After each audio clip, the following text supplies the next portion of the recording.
Before we get to the feeds, I want to talk about one thing that doesn't get talked about enough, and that is the terrible casting directors that casted this season. It starts at the top with Jesse Tenenbaum, but also what started at the beginning of the season was Andy Sloan and his unprofessionalism. Because Andy Sloan clearly is the person that casted Paloma, and he was actively rooting for Paloma to stay in this game unprofessionally as a casting director for this show, rooting for a player in his social medias, and then he's rooting for the player that's causing strife for the network that he works for at CBS. Paloma was the first person to really cause this season to go down the bad rabbit hole that it did, full of racism.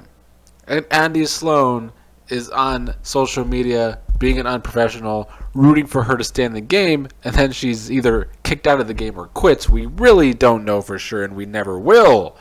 But also, Jesse Tannenbaum has been complaining about the fans on his social media off and on throughout the season. The main casting director that he is for the show, it's just very unprofessional, but this is what broadcast television has become. This is why broadcast television is a total failure right now outside of sports. Sports is the only thing keeping slight relevance to broadcast channels like CBS and Fox and ABC and NBC. Without sports, they have a whole lot of nothing left. Everything has gone the way of streaming, and they're all also owned by these giant corporations trying to get their own streaming things better. But you always see this kind of unprofessionalism from people that work on shows on broadcast television because they don't know that without the fans, they mean shit. And especially when you're stuck working for shows on broadcast television that are sinking ships. But idiots like Jesse Tannenbaum continue to do this kind of shit, showing that they're no better than Robin Cass. Robin Cass got all this flack for years, and it was well deserved, but they just continue to hire more idiots to work for these competition shows at CBS. And I think this should be remembered going into next season, that these casting directors, when they're asking you to send in videos that they won't even watch because they actually just cast people on LinkedIn like they did Amira, just don't let them waste your time. And remember that they suck at their job, just like Robin Cass. The casting directors just gave us a bunch of players that brought us very little gameplay this season. As we wind down these last couple days, it's taken this long for this cast to actually start studying for the final HOH competition. They've had all this time, the last weeks of the game, and this is really the first time outside of Michael and Brittany, who used to do this a lot. And Monty does know his days, I will give him that. But other than that, there's been no fucking preparation for the final HOH, if it is the usual type of final HOH where it's questions about the game. And if there's a competition about days, maybe Monty has this in the bag. Of course, the final HOH is really all that's left in this season. We have nothing else to talk about. We don't even get enough information on jury for me to talk about. So I don't really have a lot to talk about until I get information to talk about. But I do want to point out something with this endgame. It's going to have to be me really shitting on Turner here, because I just don't understand what Turner is doing here with his endgame. Like, I talked about this the last two videos that I did for the season, but like, Turner has information he could use against Monty. And yes, I understand that this might not be the time to do it, to go to Taylor with that information, to try and set himself up to be able to get the final two with both Monty and Taylor, try and turn those two against each other. He knows they're a showmance or a sexmance, but yet doesn't really seem to be making any moves there. And I understand that maybe this is not the time to do that. Maybe he can't just go straight away to Taylor and give her the information about Monty and try and plant seeds, or at least that big of seeds against Monty to Taylor. But Turner's doing nothing.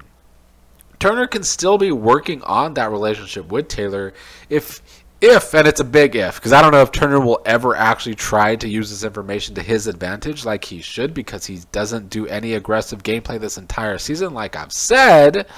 But if he's going to eventually use that information, if say Taylor wins the final HOH, at least put in some groundwork before time. At least put in the groundwork to kind of build his relationship up with Taylor so that he has a foundation beforehand if he needs to use that information going forward. But we just don't see that kind of gameplay this season. Nobody really plots and plans. It's just been this way all season long, and I'm honestly so glad the season's coming to an end, because it's been nothing but strife, and it just we get no real gameplay to talk about constantly. It's been really bad in that regard, in many regards, but especially in the gameplay regard, rough. And I know that the hot topic continues to still be Monty and Taylor and their relationship. That's really just fuck buddies. Monty is getting a lot of slack online, getting called things he probably shouldn't be called. People go way too far on social media, surprise, surprise. However, I will say Monty, and I talked about this a lot last video, Monty is an emotional manipulator. And it's not like he's doing it for game. He's doing it because I think this is just how he operates as an immature person when it comes to relationships. He's very immature. People can say he wants somebody that's submissive, and maybe that's true. That probably is true. That seems to be his MO.